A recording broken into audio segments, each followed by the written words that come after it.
భాగాన్ని ఆలోచన చేస్తాం. 1 కొరింథీ 1వ అధ్యాయం 18వ వచనంలో శిలువను గూర్చిన వార్త నశించుతున్న వారికి వెరితనము గాని రక్షింపబడుతున్న మనకు దేవుని శక్తి ఎందు విషయమై నాశనం చేతును శూన్యపట్నం రాయబడినది. ఈ లోకపు తర్కవాది ఏమాయను, ఈ లోక జ్ఞానము దేవుడు వెలితనంగా చేస్తున్నాడు కదా.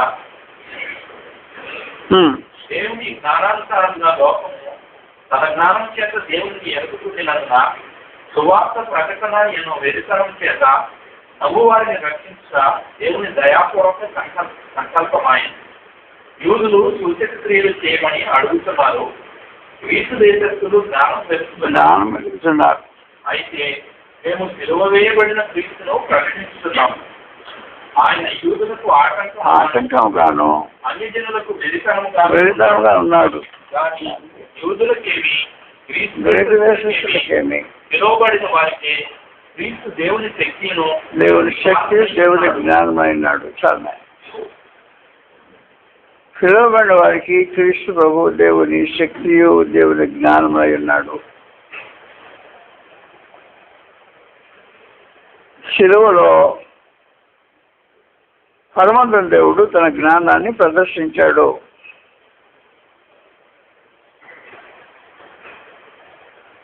శిలువ అపజయానికి సూచన, అవమానానికి సూచన, చిత్రహింసకు సూచన. చిత్రహింస, అవమానము, అపజయం పొందిన శిలువలో దేవుడు తన శక్తిని ప్రదర్శించడానికి ఇష్టపడ్డాడు. తన జ్ఞానాన్ని దేవుడు దాంట్లో గుప్తం చేశాడు. గ్రీకు దేశస్తులు జ్ఞానులు జ్ఞానంతో పరిశోధన చేస్తూ ఉంటే క్రీస్తు శిలువ వారికి ఏం కనిపించదా?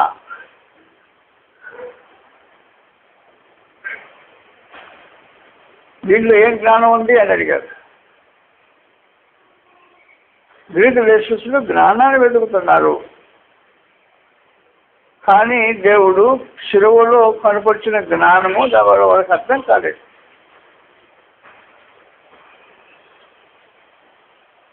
శిలువలో దేవుడు కనపరిచిన జ్ఞానం మానవును పీడించుతున్న సమస్యలు, ఆత్మ సంబంధమైన సమస్యలు పరిష్కారానికి క్రీస్తు శిలువను దేవుడు ఉపయోగించాడు. మానవుని ఆత్మ సంబంధంగా పీడించుతున్న సమస్యలు, ఈ సమస్య తొలగిపోదా, వేధిస్తూ ఉంది, మనుషులను బాధిస్తుంది. ఈ సమస్య తొలగిపోవటానికి దేవుడు ఉపయోగించవలసినది క్రీస్తు శిలువ అనే జ్ఞానం దాంట్లో ప్రదర్శించబడింది. మొట్టమొదటిగా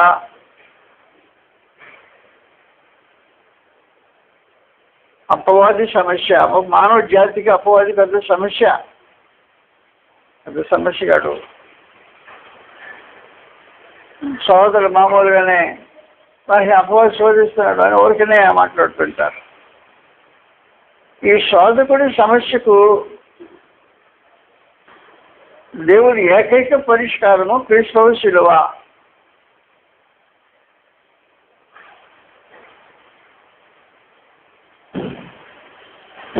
ఆ సమయంలో మళ్ళా చెప్తున్న సంగతి,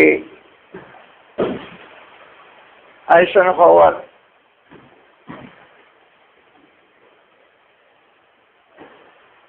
విశ్రాంతిలో ఉన్నాడు.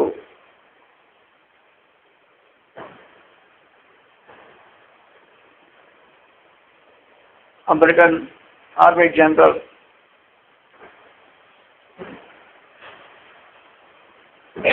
అంతలోకి కార్ల్ ఐలాండ్ మీద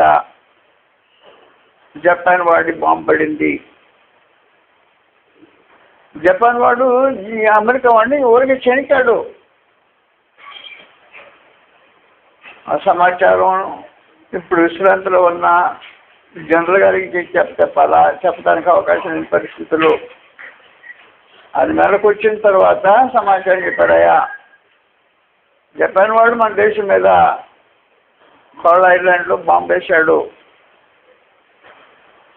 అప్పటికి సిద్ధంగా ఉన్నాయి, రెడీగా ఉన్న సిద్ధంగా ఉన్న ఆటం బాంబ్స్ రెడీ ఉన్నాయి అమెరికా దేశంలో. పసిఫిక్ మహాసముద్రంలో వాటిని పరీక్షించి వాటిని వేస్తే 400 మైళ్ళ దూరంలో ఉండే చేపలు పట్టుకునే వాళ్ళకి ముక్కులు మూతులు వంకలు పోయినాయంట. అంత ప్రభావం కలిగింది. బాంబు తయారు చేసి రెడీగా పెట్టుకున్నారు. కాబట్టి ఐసెన్హోవర్ ఆర్మీ జనరల్ బయటకు వచ్చేసాడు. జరిగిన సమాచారం కోళ్ళ ఐలాండ్ మీద బాంబు పడి జపాన్ వాడు బాంబు పడింది. సరే మన ఆటం బాంబు తీసుకెళ్ళంటే ఒకడు అని తీసుకెళ్ళి పంపించేశారు. ఆటం బాంబు పెడుతుంటే మనుషులు దొరకొస్తుంది వెళ్ళే దేశంలో నుంచి మనుషులు. అమెరికా దేశస్తులకి దడ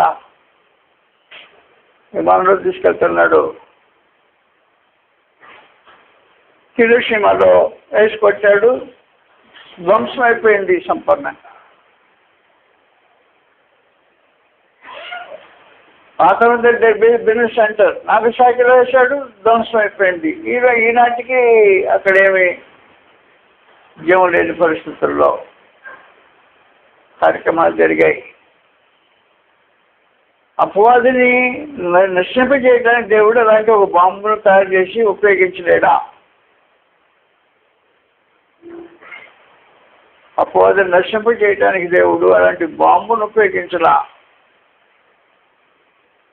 శత్రువుని కూల్చివేయటానికి పరమాన్ దేవుడు ఉపయోగించినది శిలువ మరణం.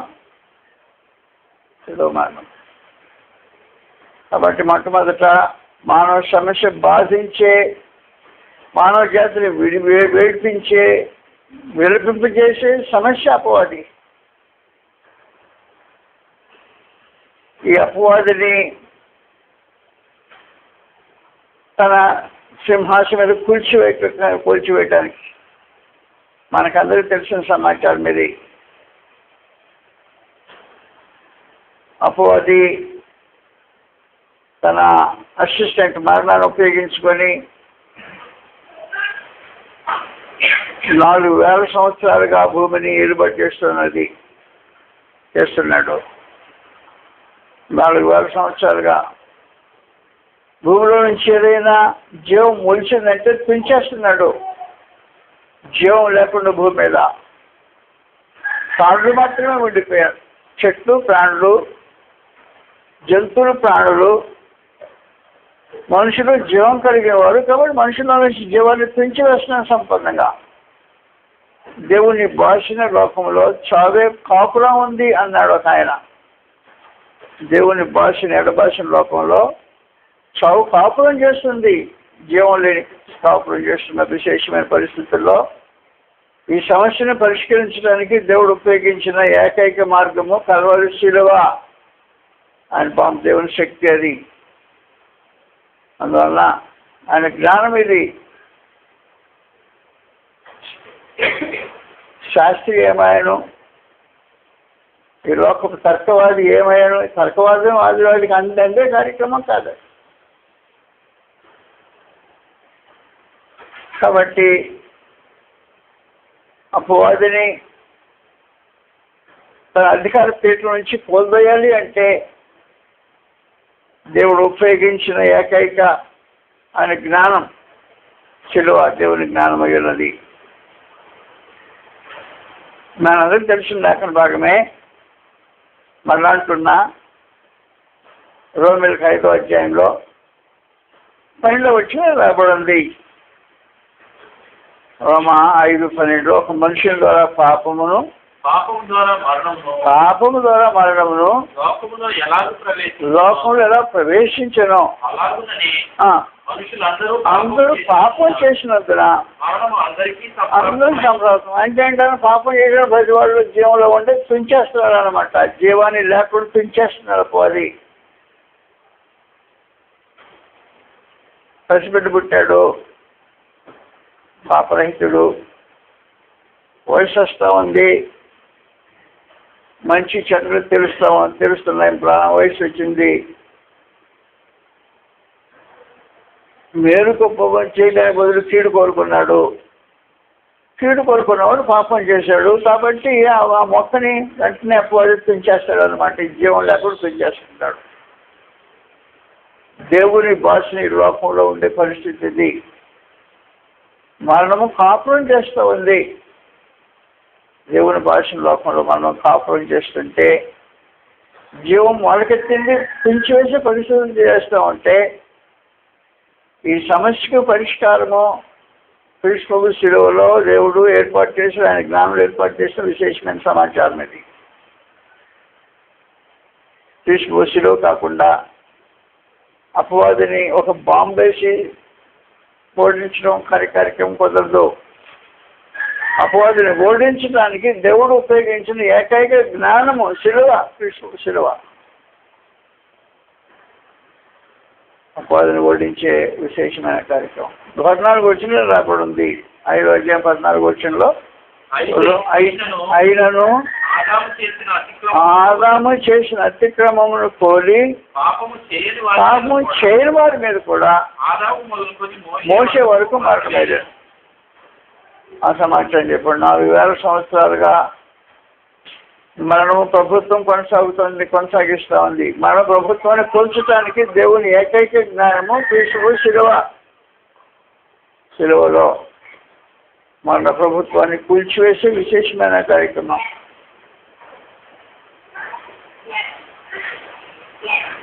దేవుడు మరొక రూపంగా అపవాదిని నశింప చేయడానికి ఉద్దేశించలేదు. మొదటి యోహాను పత్రికలో 3వ అధ్యాయం 8వ వచనం రాబడి ఉంది. మొదటి యోహాను 3వ అధ్యాయం 8వ వచనంలో అపవాది మొదటి నుండి పాపం చేస్తున్నాడు. పాపం చేయవాడు అపవాది సంబంధి. అపవాది యొక్క క్రియలు లయపరచుటకే దేవుని కుమారుడు ప్రత్యక్షమయ్యాడు. దేవుని కుమారుడు అపవాది క్రియలు లయపరచుటకే ప్రత్యక్షమయ్యాడు. అపవాది క్రియలు లయపరచడానికి దేవుని కుమారుడు ఏర్పాటు చేసిన దేవుడు ఏర్పాటు చేసిన ఏకైక మార్గము కల్వరి శిలువ మార్గంలోనే. మనందరికీ తెలిసినట్టుగా అపవాది దేవుని సముఖానికి వెళ్తుండేవాడు. ఆహ్వానం లేకుండా వెళ్తూ ఉండేవాడు. ఆహ్వానం లేకుండా వెళ్తున్న వాడిని ఏం చేయటానికి వీలైన పరిస్థితి. దేవుడు పిలవలా పట్ల పేరండానికి వెళ్ళినట్టు ఆహ్వానం లేకుండా అది దేవుని సముఖానికి వెళ్తుండే ఓ దుష్కార్యం జరుగుతూ ఉంది. వారిని అడ్డగించడానికి పడదొయటానికి దేవుని ఏకైక మార్గం ఇంకే వేరే శిలువ మరణమే తప్ప ఇంక వేరే మార్గం లేదు. కాబట్టి ఒక బాంబు వేసి అపవాదిని పేరు చేయటం కాదు. అలాంటి బాంబును దేవుడు సృష్టించగలడు, కానీ బాంబులతో అపవాదిని కూల్చే కార్యక్రమం కాదు. శిలువ మరణం అది దేవుని యొక్క జ్ఞానమై ఉంది. ఇది దేవుని జ్ఞానమై ఉంటే ఫిలాసఫర్స్ ఊరికనే ఆలోచన చేస్తుంటాడు. దేవుని జ్ఞానానికి మానవ జ్ఞానం అందరి పరిస్థితి. మనుషులు తన జ్ఞానం చేత దేవుని ఎదుగుకూడినందున స్వార్థ పరిజ్ఞానం విరితనం చేత నమ్మువారిని రక్షించి దేవుని దయాపూర్వక సంకల్పం ఆయన అని చెప్పి రాబడింది.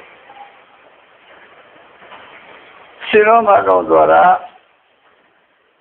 అపవాదిని తన అధికార సింహాసనం నుంచి కూల్చివేసే విశేషమైన కార్యక్రమం. అధికారం నుంచి తొలగిపోడు.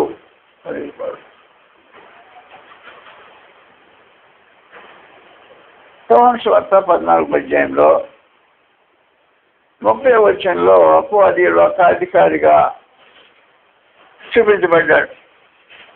14:30 యోహాను సువార్త 14వ అధ్యాయం 30వ వచనం చదువుతాం. ఇకను మీతో విస్తరించి మాట్లాడను. ఈ లోకాధికారి వస్తున్నాడు. అడుగు అపవాది, ఈ లోకాధికారి అని ప్రభువుని వేసుకొని గుర్తించాడు. ఈ లోకాధికారిగా అపవాదిని. ఈ లోకాధికారి వచ్చుచున్నాడు, వాళ్ళతో నాకే పని లేదు, నాకే సంబంధాలు లేవు అని. కాబట్టి అపవాదితో క్రీస్తుకే సంబంధాలు లేవు. ఈ లోకాధికారిని అధికార సింహాసనం నుంచి కోల్పోయడానికి దేవుని యొక్క ఏకైక జ్ఞానం శిలువ మరణం. అందువలన 4000 సంవత్సరాలు పైబడి కాలం అధికారంలో టెస్ట్ వేసుకొని కూర్చుండి ఎవరు అతన్ని అధికార పీఠం నుంచి తొలగించడానికి వీల్లేని పరిస్థితుల్లో స్థిరపడిపోయిన వాడిని అధికార పీఠం నుంచి కోల్పోయడానికి దేవుని యొక్క జ్ఞానము క్రీస్తు శిలువ యొక్క మరణం. 4000 సంవత్సరాలకి ఈ కార్యక్రమం జరుగుతుంటే ప్రభువుని యేసు మాట్లాడుతున్నాడు. ఈ లోకాధికారి అపవాది, ఈ లోకానికి అధికారికి తీర్పు జరుగుతుందంట. యోహాను సువార్త 12వ అధ్యాయం. యోహాను సువార్త 12వ అధ్యాయంలో 30 వచ్చిన చదువుతాం. యోహాను సువార్త 31వ వచ్చిన నుండి, ఇప్పుడు ఈ లోకమునకు తీర్పు జరుగుతున్నది. ఇప్పుడు ఈ లోకాధికారి బయటకు, అది ఈ లోకాధికారి అపవాది బయటకు తోసేస్తాను నేను వాడిని. ఎలా తోసేస్తావు? నేను భూమి మీద నుండి పైకెత్తబడిన ఎలా అందరినీ నా యొద్దకు ఆకర్షించుకుందును అని చెప్పాడు. తాను ఏ విధంగా మరణం పొందవలసిండేనో కాబట్టి క్రీస్తు యొక్క మరణాన్ని గురించి సమాచారం చెప్పాడు. ఈ లోకాధికారి తోసివేయబడతాడు. అధికార పీఠం నుంచి 4000 సంవత్సరాల అధికారంలో ఉన్నాడా? తోసేస్తాను వాడిని అధికార పీఠం నుంచి. ఎలాగో నేను పైకి ఎత్తబండి, అలా శిలువ మీద ఎత్తబడినట్టయితే అందరూ నా దగ్గరికి ఆకర్షించుకుని వాడిని అధికార పీఠం నుంచి తోసేస్తాను. ప్రత్యేకించి ప్రభువుని యేసు తెలియజేస్తున్నాడు. దేవుని జ్ఞానం శిలువ. అపవాది యొక్క అధికార పీఠం నుంచి అధికార భ్రష్టత్వాన్ని చేయడానికి, క్రీస్తు అపవాది అధికార భ్రష్టం చేయడానికి పరమాత్మ దేవుడు ఉపయోగించుకున్న ఏకైక మార్గం క్రీస్తు శిలువ. నంబర్ 2,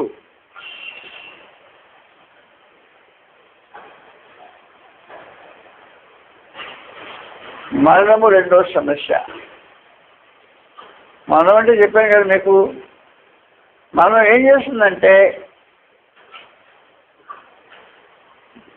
భూమిలోంచి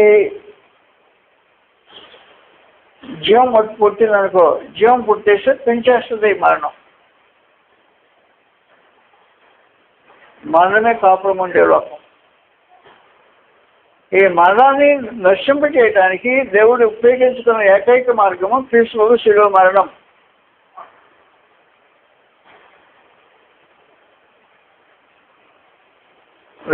రెండో తిమోతి 1వ అధ్యాయం 9వ వచనం రాబడి ఉంది 11వ వచనం వరకు. 2 తిమోతి 1వ అధ్యాయం 9వ వచనం నుండి 11వ వచనం వరకు రాబడింది. మన క్రియను బట్టి స్వకీయ సంకల్పమును బట్టి అనుగ్రహం పొందేది క్రీస్తు యేసును మన రక్షకుని ప్రత్యక్షత వలన బయలుపరచబడినదియునైనా తన కృపను బట్టి మనలను రక్షించి పరిశుద్ధమైన పిలుపుతో ఆయన మనలను తీర్చారు. క్రీస్తు యేసు మరణమును నిరర్థకం చేసి శిలువలో జరిగిన ఒక విశేషమైన కార్యం. మరణాన్ని నిరర్థకం చేశాడు క్రీస్తు యేసు. మరణమును నిరర్థకం చేసి పుట్టిన ప్రతి జీవాన్ని తుంచివేసి మరణాన్ని నిరర్థకం చేసి జీవాన్ని పుట్టించే ఒక విశేషమైన కార్యక్రమం కల్వరిలో జరిగింది. ఆ క్రీస్తు యేసు మరణమును నిరర్థకము చేసి జీవమును అక్షయతను సువార్తమని వెలుగులో తీసుకొచ్చేశాడు. విష్ణువు చేసిన శిలువ మరణం చేసిన రెండో విశేషమైన సమాచారం. మరణము నిరర్థకం చేయబడటం. మొదటిది అపవాది తన అధికార పీఠం నుంచి పడిపోయటం. రెండవది మరణాన్ని నిరర్థకం చేయటం. మరణాన్ని నిరర్థకం చేసిన తర్వాత ఇక మీద జీవ మొక్కలు మొలుస్తా ఉన్నాయి. కాబట్టి సృష్టి భూమి మీదకి ఇంతకుముందు జీవం లేని భూమి మీదకి జీవం ప్రారంభమైంది. క్రీస్తు పంపినందుకు జీవం ప్రారంభమైంది. జీవ పక్కన ముడుస్తూ ఉన్నాయి. ఆయనలో జీవం ఉంది. ఆయన జీవాధిపతి అని ప్రభువైన యేసు అపోస్తల కార్యక్రమం 3:15 ఆయన జీవాధిపతి. యోహాను సువార్త 1:4 ఆయనలో జీవం ఉండేను, ఆ జీవం మనుషులకు వెలుగయ్యాను. కాబట్టి జీవాన్ని అనుగ్రహించే ఒక విశేషమైన సమాచారం క్రీస్తు శిలువలో చనిపోయిన వాడిని బ్రతికించే కార్యక్రమం. అప్పుడు అది జీవం జాగ్రత్తగానండి, జీవాన్ని తుంచేశాడు. చిన్నప్పుడే పసినప్పుడే గోడతో గిల్లేశాడు, జీవం అంతరించింది. కాబట్టి ఇప్పుడు ప్రభువు ఏం చేయబోతున్నాడు? జీవాన్ని పుట్టించబడతాడు. జీవాన్ని పుట్టించబడతాడు. కల్వరిలో జరిగించిన రెండవ విశేషమైన కార్యక్రమం మరణమును నిరర్ధకం చేసి జీవమును అక్షయత్వం సువార్తను వెలుగు చేశాడు. అందువల్ల వాస్తవానికి ఏం జరుగుతుందంటే చచ్చిన వాళ్ళు బ్రతికించే కార్యక్రమం యేసు ప్రభు సిలువలో జరిగించిన ఒక ఏర్పాటు. అపరాధముల చేత పాపం చేత చనిపోయిన వాళ్ళు తిరిగి బ్రతికింపబడటం అనే ఒక కార్యక్రమం కల్వరి శిలువలో ఏర్పాటు జరిగింది. యోహాను సువార్త 5:25 రాబడింది. మృతులు దేవుని కుమారుని శబ్దం వినగట్టే వచ్చుతున్నది, అది కూడా వచ్చున్నది, విలువను జీవిస్తారు అంటే విలువను జీవించే. కాబట్టి దేవుని కుమారుని యొక్క శబ్దం విని మృతులు బ్రతికించబడతారు. ఎలా బ్రతికించబడతారు అంటే యోహాను సువార్త 11:25 ప్రభువైన యేసు తానే చెప్పాడు, పునరుద్ధానమును జీవమును నేనే. పునరుద్ధానము జీవమును నేనే. నా యందు విశ్వసించేవాడు చనిపోయిన మనం బ్రతుకుతాడు. బ్రతికిన ఆయన విశ్వాసం మరి అపవాది గిరిలేసే పరిస్థితులే దిగలేదు. మనం గిరిలేసే పరిస్థితులే. జీవాన్ని చంపేసే పరిస్థితి లేకుండా జీవము నిలబడి ఉంటుంది. ప్రభువైన యేసు కల్వరి శిలువలో చూపించిన రెండో విశేషమైన సమాచారం మరణమును నిరర్ధకం చేసి ఆయన మరణమును నిరర్ధకం చేసి మొదటిగా అపవాదిని తన సింహాసనం భ్రష్టుని చేసి అధికార భ్రష్టుని అపవాదం చేసి మరణాన్ని నిరర్ధకం చేసి భూమి మీద మనిషి జీవాన్ని పుట్టించేటట్టు మాత్రమైన కార్యక్రమం. చనిపోయిన వాళ్ళు బ్రతికించే కార్యక్రమం. నేను ఒకప్పుడు అపరాధం చేత పాపం చేత చచ్చిన వాడిని నన్ను బ్రతికించాడు. నాలుగు అనేక మంది బ్రతికించాడు. మీ మధ్యలో బ్రతికిన ఈ జీవులతో నూతన సృష్టి దేవుని ఎక్కడో సృష్టి ప్రారంభమైంది. కాబట్టి కల్వరి శిలువలో జరిగిన దేవుని జ్ఞానం రెండవ విశేషమైన కార్యక్రమం మరణమును నిరర్ధకం చేసి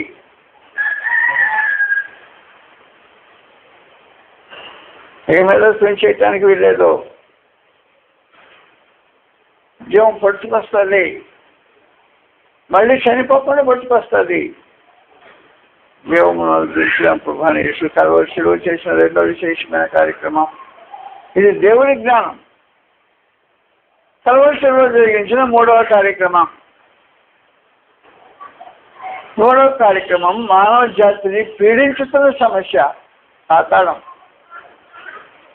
పాతాళము మానవ జాతిని పీడించుతున్న సమస్య. మరణము పాతాళము కలిసి ఫ్రెండ్స్ ఏకంగా ఉంటారు. ఏకంగా నిలుస్తారు, పోతే ఏకంగా పోతారు. కలం గ్రంథము 6 8-9 రాబడి ఉన్నాయి. ప్రకటన 6-8-9 రాబడి ఉంది. అప్పుడు నేను చూడగా ఇదిగో పాండుర వర్ణము గల ఒక గుర్రము కనబడేను. దాని మీద కూర్చున్న వాని పేరు చావు. పాతాళలోకం వారిని వెంబడిస్తుంది. పాతాళలోకం వారిని వెంబడిస్తూ ఉంది ఈ కార్యక్రమం. చావుతో పాటు పాతాళలోకం వెంబడిస్తూ ఉంది. మీకు అంతుబట్టిన ఒక విశేషమైన సమాచారం ఏమంటే, ఏ ఇంట్లో ఒక చావు చనిపోయినా, మా ఇంట్లో ఒక చావు చనిపోయింది జరిగిందనుకో, ఆకాడము మా ఇంట్లోకి వచ్చి నోటు తెచ్చింది.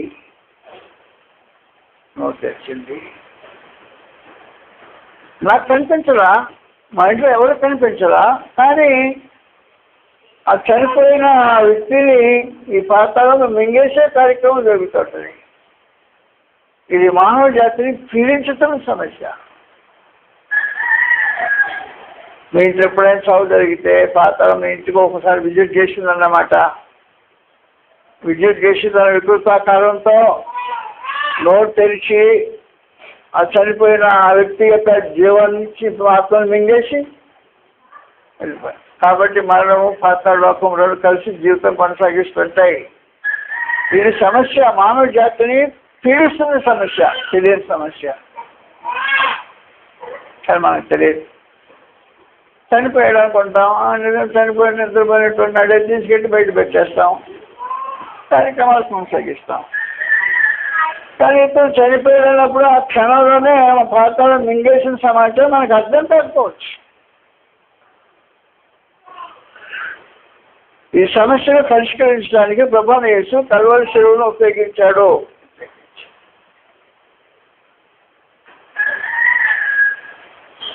జాగ్రత్తగా ఆలోచించేయండి. క్లుప్తంగా ఈ సమాచారం మాట్లాడి తెలియజేస్తాను.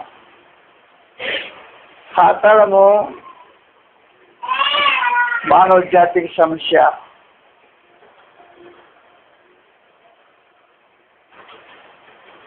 నీకు జ్వరం వచ్చిందనుకో, పాతాళానికి నీ మీద ఆశ కలుగుద్ది అన్నాడు గ్రంథంలో. జ్వరం వచ్చేదో మా మంచం మీద పడి ఉన్నాడు ఈ మనిషి పాపం. జ్వరం వచ్చి మంచం మీద పడి ఈ మనిషి మీద పాతాళానికి ఆశ ఏంటి? పాతాళానికి ఆశ కలిగింది. ఎందుకు కలుగుతుంది? మరణము పాతాళలోకం రెండు కలిసి ఉంటాయి కదా. కాబట్టి మరణించిన దూరం కూడా పాతాళం మింగేస్తుంది అన్నమాట. ఆ మింగేయడానికి పరిస్థితి కార్యక్రమం జరుగుతున్నది. అదృశ్యంగా జరిగే కార్యక్రమం.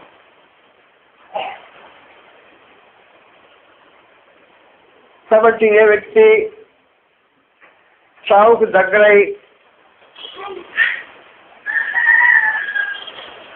మంచం మీద పడి ఉంటే మనకు గవి దగ్గర పాతాళం కాచుకొని ఉంటుంది. యెషయా గ్రంథం 5వ అధ్యాయం 13వ వచనం రాబడి ఉంది.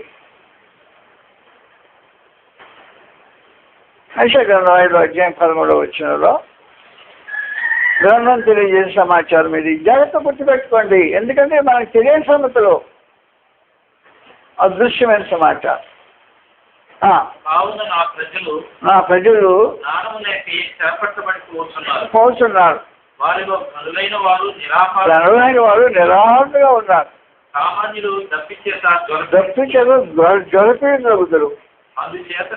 ఆ జ్వరపీడితులు అయితే అంటే అందుచేతనే పాతాళంగా ఆశ పెట్టుకొని అపరిమితంగా తన రోజు తెరిచిందంట. మామూలు దాని రోజు జరుగుతుంట అపరిమితంగా రోజు తెచ్చింది. మరో ద్వారం కూడా మనుషులు ప్రవేశించుకుంటే దేవుని సమకానికి వెళ్ళనీయకుండా పాతాళం అపరిమితంగా రోజు తెచ్చి మేము చేస్తుంటుంది. ఇది సమస్య, మానవ జాతిని పీడిస్తున్న ఆత్మ సంబంధమైన సమస్య. నీకు తెలియకపోవచ్చు. మనం వెలుగు జరిగే కార్యక్రమం ఇది. మనం వెలుగు జరుగుతున్న ఈ కార్యక్రమం మనకి మనిషి చనిపోయాడు అనుకుంటాం, సరికే మనం అనుకుంటున్నాం. కాబట్టి ఏం జరిగింది? పాతాళం ఇంటికి విజిట్కి వచ్చేసింది. విజిట్ మామూలుగా వచ్చిందా? చూడటానికి రాలా. ఆ పాతాళం ఆశ పెట్టుకొని అపరిమితంగా నోటీస్ వచ్చేసింది మీ ఇంటికి. ఆ మామూలు ద్వారం కూడా మనుషులు వెళ్ళిపోయాడు మనకు తెలియదు. వెళ్ళినప్పుడు పాతాళం మింగేసేసింది. ఈ కార్యక్రమం జరుగుతూ ఉంది. మానవ జాతిని పీడించే సమస్య. భక్తులు దీన్ని పాతమందిలో భక్తులు ఈ సమాచారం గుర్తించి తప్పించుకోవటానికి ప్రయత్నం చేసేవాళ్ళు. సామెత గ్రంథంలో 15వ అధ్యాయం 24 వచ్చిన రాయబడింది. సామెతలు 15వ అధ్యాయం 24వ వచనం. క్రిందనున్న పాతాళమును తప్పించుకోవాలని బుద్ధిమంతుడు పాతాళం ఏం చేసేవాడు? భక్తులు బుద్ధిమంతుడైతే పాతాళం ఉంది, మన ద్వారా దగ్గర పాతాళం కాచుకుని ఉంది కాబట్టి దాన్ని తప్పించుకోవాలని బుద్ధిమంతుడు పరమేశ్వరం చేయ మార్గం నడుస్తుండేవాడు. మనం పాతాళం తప్పించుకోవాలని ఆశ కలిగి ఉన్నామా?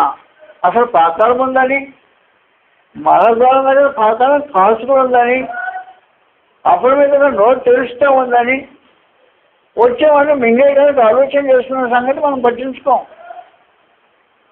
ఒకటే బ్రతికేస్తాం అంతవరకే. కానీ పూర్వకాల భక్తులు అలాంటి కాలా కాదు. పెద్ద పాతాళం ఉంది, తప్పించుకోవాలి. నేను మనం సమయంలో బయటికి వెళ్ళేటప్పుడు దేవుని సముఖానికి వెళ్ళే సమయంలో పాతాళం తప్పించుకోవడానికి ఆలోచన చేస్తుంటే వాళ్ళు భక్తులు. కాబట్టి ఎవరి భక్తి దేవుడికి అంగీకారంగా ఉంటుందో వాడు మన దూరం కూడా వెళ్ళాలి. ఇకవైపు గత్యంతం లేదు. అందరూ పోవాల్సిన మార్గం అదే. ఇంకొక ద్వారం భక్తులకు ఒక ద్వారము, మన పాపలకు ఒక ద్వారం, వేరే వేరే ద్వారాలు లేవు. మొదటి రాజులు 2వ అధ్యాయంలో, మొదటి రాజులు 2వ అధ్యాయం, ఇక్కడ భక్తు అయిన దావీదుని గురించిన సమాచారం. దావీదుని గురించిన సమాచారము. దేవుడు దావీదు తన మరణకాలం సమీపించినప్పుడు ఇలా అంటున్నాడంట.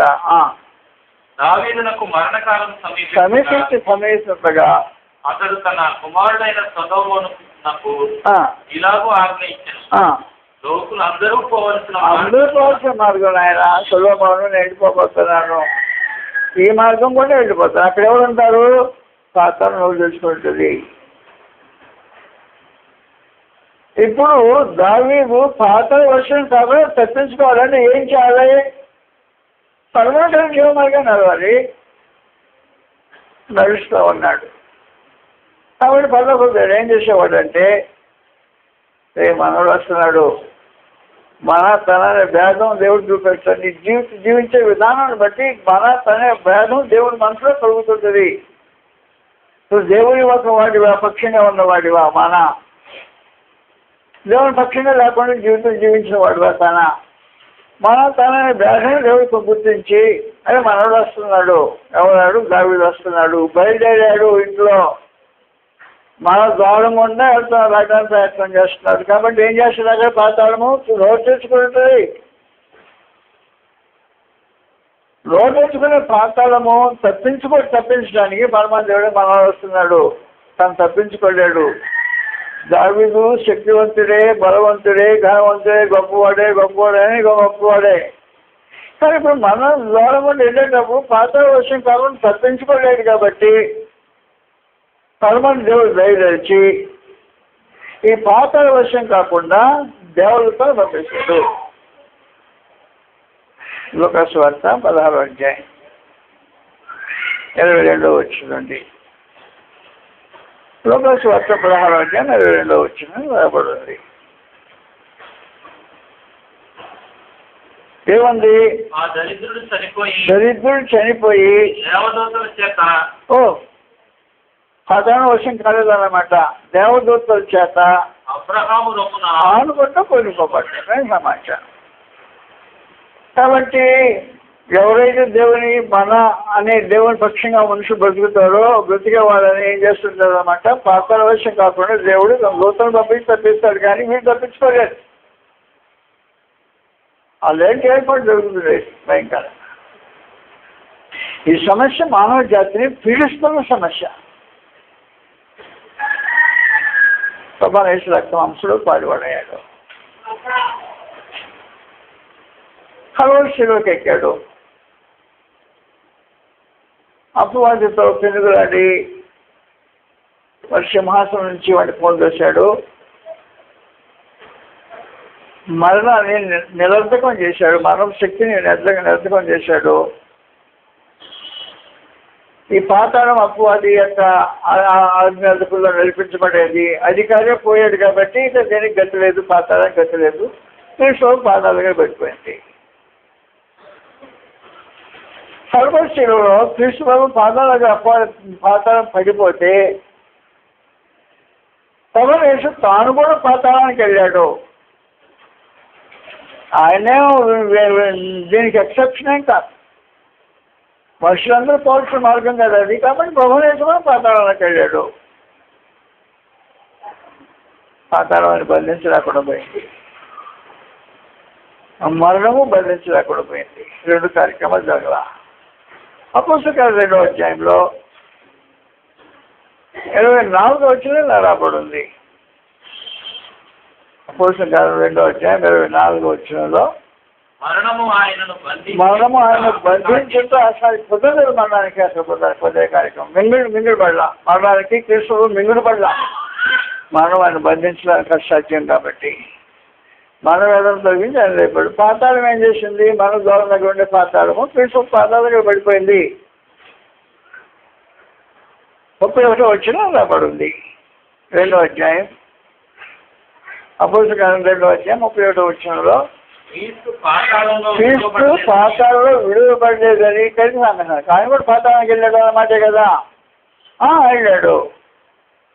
మానవ జాతిని పీడిస్తున్న ఈ పాతాళ సమస్య పరిష్కరించడానికి పాతాళానికి వెళ్ళాడు ప్రభువైన యేసు. వెళ్ళి తాళాలు ఏర్పాటు చేశాడు. నోరు జాగ్రత్త, నోరు తెచ్చావా ఒప్పుకోను, మా వాళ్ళు వస్తారు అని చెప్పేశాడు. తన వాళ్ళని కూర్చొని ప్రత్యేకించి ఆయన ఇన్స్ట్రక్షన్. 1వ అధ్యాయం 18వ వచనంలో ప్రకటన 1:18లో ఇలా రాబడి ఉంది. నేను మొదటివాడను కడపటివాడను మృతుడనైతిని గాని ఇదిగో యుగములు సజీవుడైన మరణమయొక్కయు ఓహో తాళ చేతుల స్వాధీనంలో ఉన్నాయి. మన పాతాళానికి ఏం చేయడానికి లేకుండా ప్రభువైన యేసు పాతాళానికి మరణానికి తాళాలు ఏర్పాటు చేసిన ప్రత్యేకమైన సమాజం. శిలువ మరణంలో మృతుడైన క్రీస్తు పాతాళానికి దిగిపోయి పాతాళానికి సమస్య పరిష్కారంగా తాళాలు ఏర్పాటు చేసి పెట్టారు. ఇక మీద ఎవరు తెచ్చిన దేవదూతలు రావు, నువ్వు తెస్తే దేవదూతలు రావు, నువ్వు ఎంత భక్తులు వేసి వచ్చినా దేవదూతలు రావు. ఆ సిస్టమ్ తొలగించేసి కొత్త సిస్టాన్ని ప్రమాణించి కొత్త చేంజ్ చేశాడు. ఏం చెప్పాడంటే పాతాళమా మా వాళ్ళు ఇటు వస్తారు, ఇటుకుంటే వస్తూ ఉంటారు. అసలు నోటు తెచ్చి ఇక వాళ్ళని ఏం చేయడానికి వీల్లేదని ఆజ్ఞాపించారు, జారీ చేసేసారు ప్రత్యేకించి. పాతాళానికి ప్రమాణించి తలాలు ఏర్పాటు చేసి పాతాళానికి తన ప్రజల విషయంలో ఆజ్ఞ జారీ చేశాడు. మత్తయి సువార్త 16వ అధ్యాయం. కల్వరిలో ఏం జరిగింది? ఇది దేవుని జ్ఞానం. ఏమే మనిషి ఎవరికి కనిపిస్తుంది? శాస్త్రి కనిపిస్తుందా? ఈ లోక తర్కవాదికి కనిపిస్తుంది కదా, లేకపోతే గ్రీకు ఫిలాసఫర్స్కి కనిపిస్తుంది? ఇదంతా దేవుని జ్ఞానం. కల్వరిలో దేవుడు ఏర్పాటు చేసిన జ్ఞానమే విశేషమైన సమాచారం. మానవ జాతికి కనిపించేది కాదు, మానవ తెలివికి అందేది కాదు, మానవ జ్ఞానానికి కంతుపట్టేది కాదు. ఇటీవల మన దేశంలో ఒక జ్ఞాన నక్షత్రం రాలిపోయింది. అబ్దుల్ కలాం అనే ఒక మహనీయుడు జ్ఞాన నక్షత్రం రాలిపోయిన దేశంలో నుంచి. ఆయన కూడా అందేది కాదు ఇక. ఇది దేవుని జ్ఞానం. మిస్రాయిల్ ఆకాశంలో పంపడానికి చేత అయింది కానీ తాను పాతాళ వర్షం కాకుండా తప్పించుకోవడానికి తనకి చేత అయిన కార్యక్రమం కాదు ఇది. మత్తయి 16వ అధ్యాయంలో ఈ సమాచారం రాకూడదు. అందువల్ల మానవ జ్ఞానానికి అంతుబట్టని కలవలసిలో జ్ఞానం దేవుని యొక్క జ్ఞానం. అందుకే చెప్పాడు శాస్త్రీయమైన లోక తర్కవాదేమని. లోక జ్ఞానాన్ని దేవుడు వినూతనంగా చేశాడు కదా. లోకము తన జ్ఞానం చేత దేవుని ఎదుర్కొంటున్నందున స్వార్థ ప్రకటన వెర్రితనం చేత అది వెర్రిగా ఉండొచ్చు మా నమ్మువారిని రక్షించిన దేవుడి దయాపూర్వక సంకల్పం. ఆ దయాపూర్వక సంకల్పం పాతాల సమస్యకు పరిష్కారం తెలిసేసినట్టు. మత్తయి సువార్త 16వ అధ్యాయంలో 18 వచ్చింది రాబడి ఉంది. పేతురు ఈ సంఘమును నా సంఘమును కట్టుదను. పాతాళ దగ్గరకు వచ్చాడు. పాతాళ లోక ద్వారములు నిలువనారు అని చెప్పేశాడు. పాతాళ లోకానికి దొరబుట్టుంది. క్రీస్తు సంఘం సభ్యులు అడ్డుకొని వెళ్తుంటే పాతాళ ద్వారాలకి గడగడలాడిపోతాయి. వాటి నిలువనారు ద్వారాలు. కృష్ణబాబు శరీరమైన సంఘం. కృష్ణబాబు సంబంధులు అటు వెళ్తూ ఉంటే ఎటుకుండా మన ద్వారం గుండా వెళ్తూ ఉంటే పాతాళం వారి దగ్గర నిలవలేకుండా వెళ్ళిపోయే పరిస్థితి. దేవతలు వచ్చి తీసుకెళ్తాక అసలు పాతాళకే దమ్ములు ఉండవు అక్కడ. అది పరిస్థితి కృష్ణబాబు శిలువలో జరిగిన 3వ ఏర్పాటు. పాతాళ లోక ద్వారములు దాని నిలువనేరు. గడగడలు పాతాళ లోకానికి గడగడలు ద్వారాలు. అదొక మాట. నేను చూసాను అని చెప్తాం కాదు. కృష్ణబాబు పక్షంగా ఎవరైతే ఉన్నారో వాళ్ళకి సంబంధించిన సమాచారం ఇది. కృష్ణ సంబంధులకు ఏర్పాటు జరిగింది. కాబట్టి నువ్వు కృష్ణ సంబంధం అయితే పాతాళ లోకం నేను ఏం చేయలేదు. కృష్ణ శిలువలో జరిగించిన 2వ 3వ ఏర్పాటు. నువ్వు కృష్ణ సంబంధివా?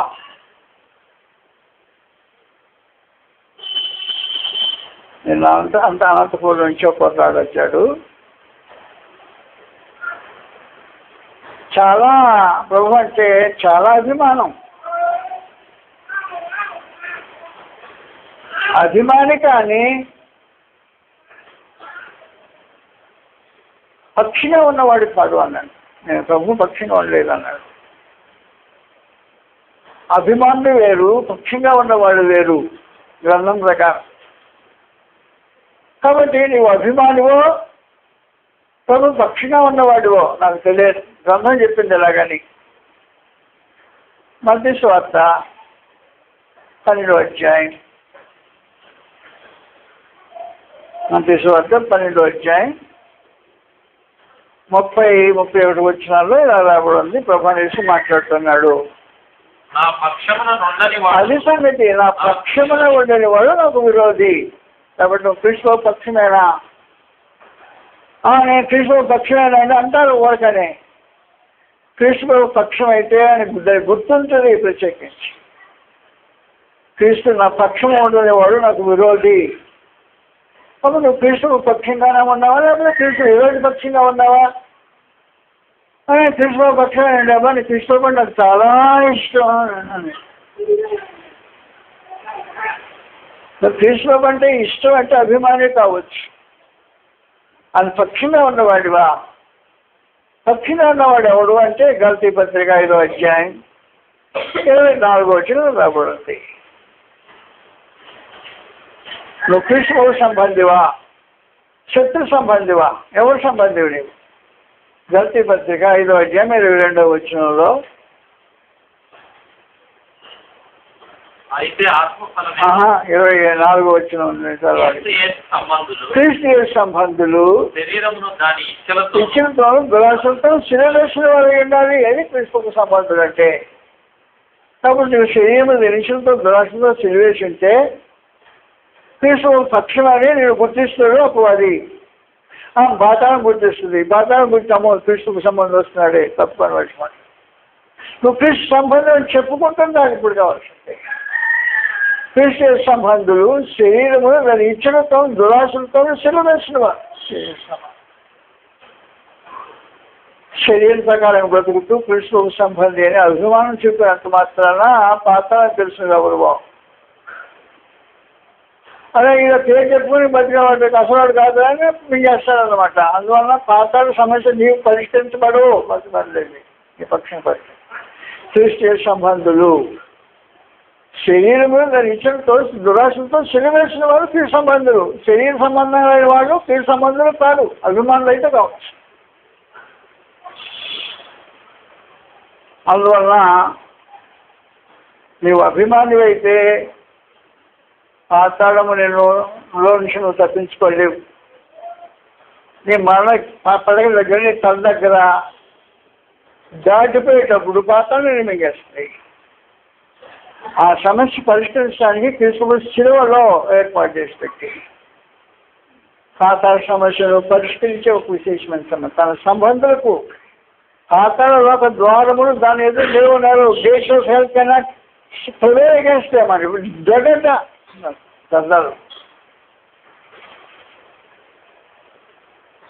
పాతాళలో ఒక ద్వారాలకే దరదరలో ఆ రూపంగా క్రీస్తు శిలువలో చేసిన మూడో విశేషమైన కార్యక్రమం. ప్రభువైన యేసు కల్వరి శిలువలో చేసిన మూడో కార్యక్రమం చెప్పాను ఉన్నాయి. ఒకసారి ముగించే కార్యక్రమం కాదు ఇది.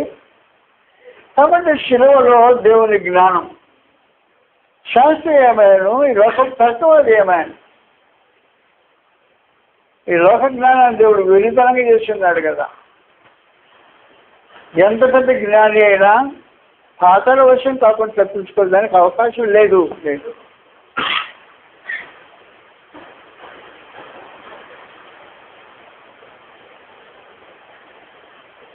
మన దేశంలో ఒక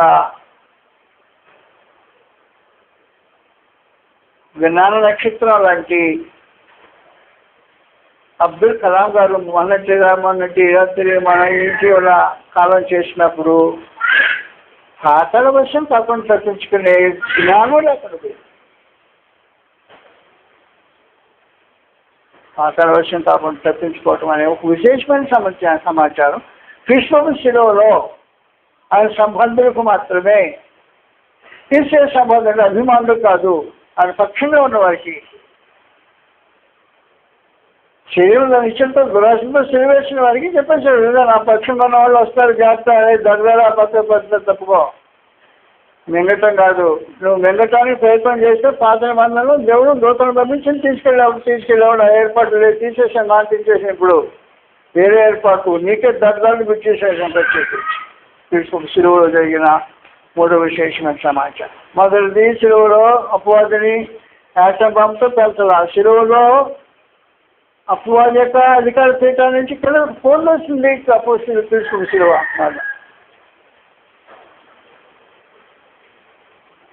రెండు, జీవం పుట్టగానే మనం తుంచివేస్తూ మనం కాపం చేస్తున్న లోకంలో మదమును నిరర్ధకం చేసి క్రీస్తు శిలువ మరణం జీవాన్ని పెంచే విశేషమైన కార్యక్రమం క్రీస్తు శిలువ మరణం జరిగించిన విశేషమైన కార్యక్రమం. ఈరోజు నేను జీవిస్తున్నానంటే క్రీస్తు శిలువ మరణం యొక్క ప్రభావంలో జీవిస్తున్నా. మనం తుంచేలేడు అప్పవాడికి, మనం తుంచేలేడికి మీద ఇక ఎన్నడూ చనిపోవడం అని చెప్పేసి చావులేని లోకంలో నిరంతరం జీవించడానికి క్రీస్తు శిలువ మనం చేసిన మానవ జాతికి మరొక ఉపకారం. క్రీస్తు శిలువ మరణంలో తాత్కాలిక సమస్యను పరిష్కరించండి.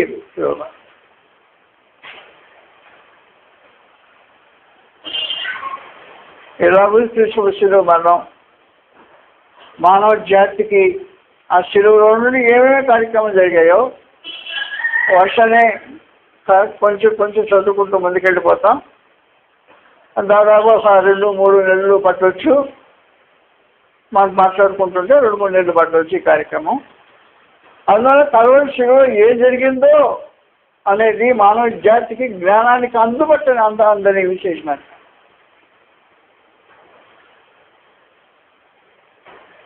గ్రీకు దేశస్తుడు జ్ఞానాన్ని ఎదుగుతున్నాడు. శిలువ మనలో ఉండే జ్ఞానాన్ని కనుగొనలేకుండా పోయాడు.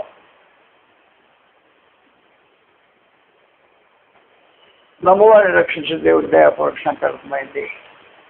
కాబట్టి క్రీస్తు శిలువ మరణాన్ని ఆశ్రయించి కృప పొందాలి అని, క్రీస్తు ప్రభు పక్షంగా ఉండాలని, క్రీస్తు సంబంధులుగా, అభిమానులుగా కాకుండా సంబంధాలుగా, శరీరంలో నిత్యంతో దురాశలతో సిలువేసిన వారుగా బతకాలని, క్రీస్తు సంబంధులు అంటే పాప విషయమే చనిపోయి నీతి విషయమే జీవించే క్రీస్తు సంబంధులుగా పైన వాటి వెలికే కార్యక్రమం కొనసాగించాలని, కృప అనుభవించాలని ప్రభువుని యేసుక్రీస్తు ముగించిన నమస్కారం.